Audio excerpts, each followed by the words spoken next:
name is Dave Linthicum. I've been focusing on enterprise software pretty much for the last 20 years of my career. I'm the guy who wrote the book on enterprise application integration back in the 90s. I've been a CTO of several product companies, but most recently I've started a consulting firm called Blue Mountain Labs, and what we do is focusing on leveraging innovative technologies such as cloud computing, service-oriented architecture, and big data in the context of enterprise, solving business problems for the enterprise. I see the adoption as being very careful and stepwise in the enterprise business. I think that the drivers are the fact that data is exploding within the enterprises. So instead of gigabytes of data, we now have terabytes of data. And the executives and the decision makers in the company are demanding that that information be analyzed and understood so they can make proper decisions.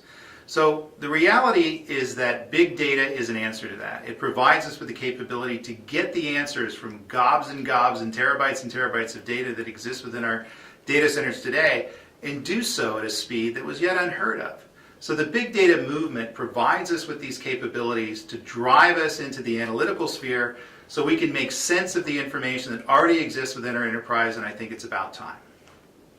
So ultimately, we have traditional data sets that exist within the enterprises. Those aren't going away. You know, the Oracles and the IBMs and the Sybases, they're going to be there.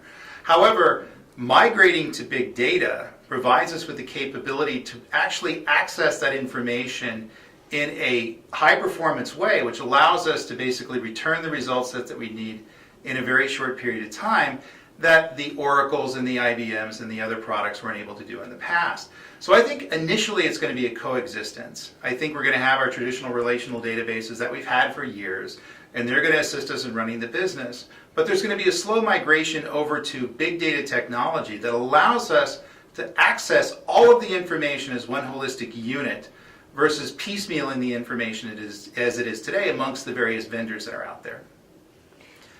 I think that Hadoop is basically addressing a problem that everybody sees today. So everybody's excited about it. Number one, it's open source. Number two, it's related directly with cloud computing, and there's a lot of hype around cloud computing. However, the adoption curve around Hadoop is really going to be initially experimentation. Ability to drag it in the lab and see what it's able to do and run some data through it and see how information is placed into it and extracted out of it. And it's going to be a very geeky exercise ultimately, in a good way. Going forward, Hadoop adoption is going to be more strategic, and it's going to be a larger play within the enterprise. And I think Hadoop ultimately needs commercial products and commercial technologies to surround the Hadoop technology so we can call the most value out of Hadoop. And I think going forward, the real value proposition of Hadoop is going to be Hadoop plus some very innovative middleware technology, some very innovative management technology to make the most of that technology. Yeah, I'm looking at big data as terms of how it relates with emerging best practices in service-oriented architecture and how big data can work and play well the emerging technology around cloud computing. Seems like the hype triad right now. So going forward, enterprises are trying to figure out how to get the most out of this technology. Service-oriented architecture has been around for a while, believe it or not. Cloud computing has been around for a while.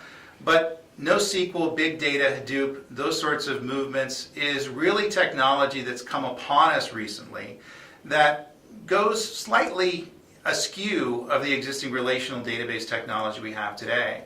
So my focus is how all this technology works and plays well within the enterprise to bring the most bang for the buck and the better cost efficiencies to the enterprise. The ability to find information you need to make core decisions, the ability to scale those resources to huge levels without a parallel rise in cost, and ultimately how that information is brought back within the existing enterprise and integrated within the existing resources using best practices around service-oriented architecture.